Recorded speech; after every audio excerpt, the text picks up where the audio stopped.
At least 4 people have been killed in a violent clash between community patrollers and a group of individuals in Soshanguve, north of Pretoria. The incident took place in the early hours of this morning at the Marry informal settlement. The victims were found with gunshot wounds and partially burnt, while 8 others have been hospitalized. The motive for the attack remains unclear. Police, meanwhile, are investigating. Now, Newzroom Afrika's Karinda Jagmohan is at the Marry informal settlement in Soshanguve and joins us live. Karinda, what is the latest on the ground?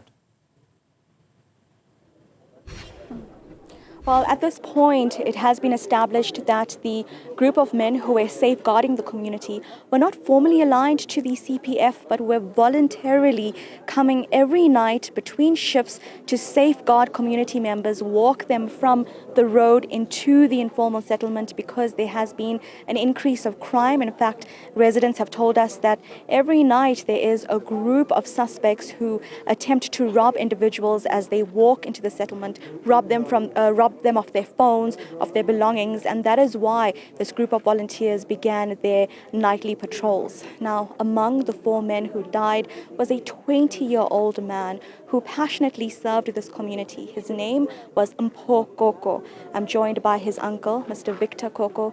Sir, we are so sorry for what has happened to your family. First, let's talk about the person 20-year-old Mpho Koko was. How did you know him?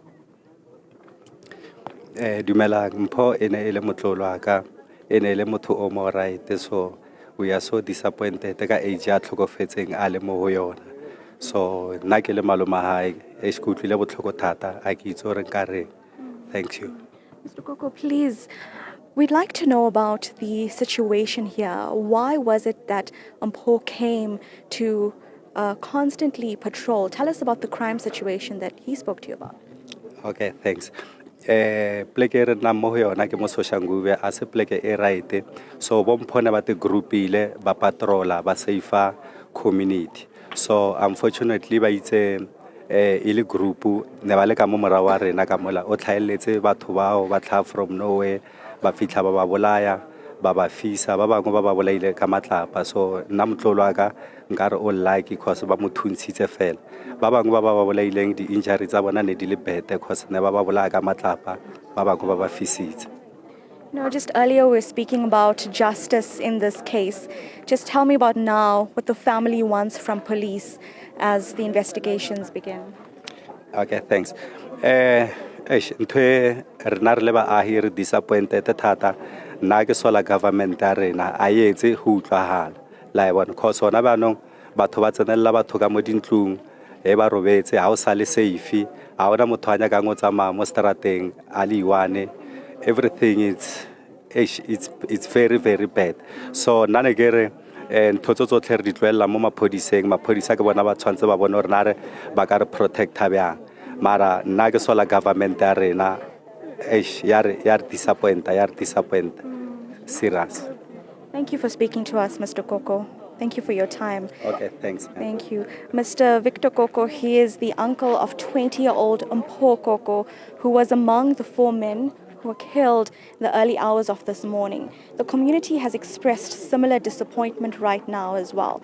They say that they needed these constant patrols because of the fact that there were a gang that constantly conducted operations around this area, robbed them of their cell phones. And so these men would often accompany, especially the women who came late at night from their work shifts, accompany them to their homes to make sure they were safe. And so the community believes that that is why these men might have been targeted.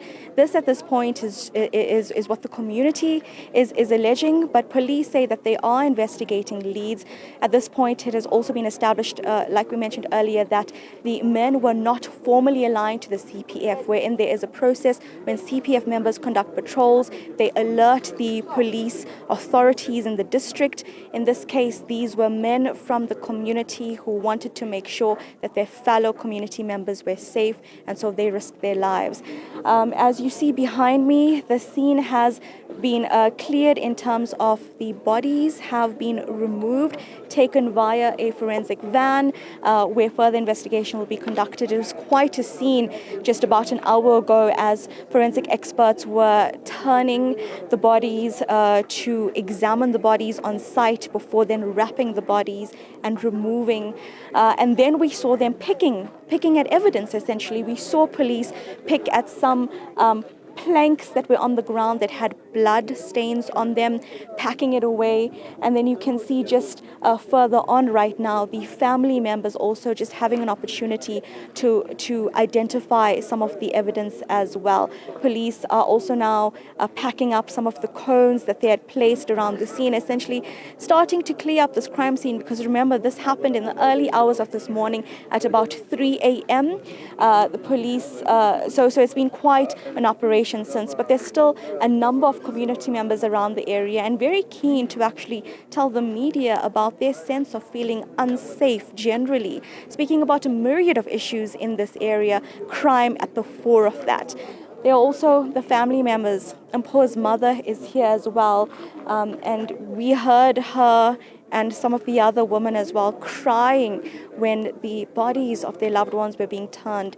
And then around us, some of the community members also just shedding tears too, because for them it was a realization of what they experience every day, and the fact that these men who were protecting them, that who they knew, who would take them back to their homes late at night, to see their bodies then in this way. We'll be here just speaking to some more community members, but certainly now as well, police have told us that there are leads that they're looking at right now. 8 of the victims in hospital, 7 have been identified as part of the patrollers. 1 has not been identified, so we expect more answers from police in that regard. Karinda, do we have any idea if these 4 individuals that lost their lives, or any of the 7 that were also members of this grouping of volunteers, were armed? At this stage, according to community members, also Mpho's uncle told us that they were not armed. And in fact, that was a plea from the community saying that their patrollers need resources. But then it emerged that the patrollers were not CPF members. And so at this point, what the community says is that they actually need a more formalized presence of a community security group, because they also have said that they need more police visibility too. But at this point, no, the patrollers were not armed. There were no firearms found at the scene either, and at this point it's understood that the perpetrators of what has happened here are still at large.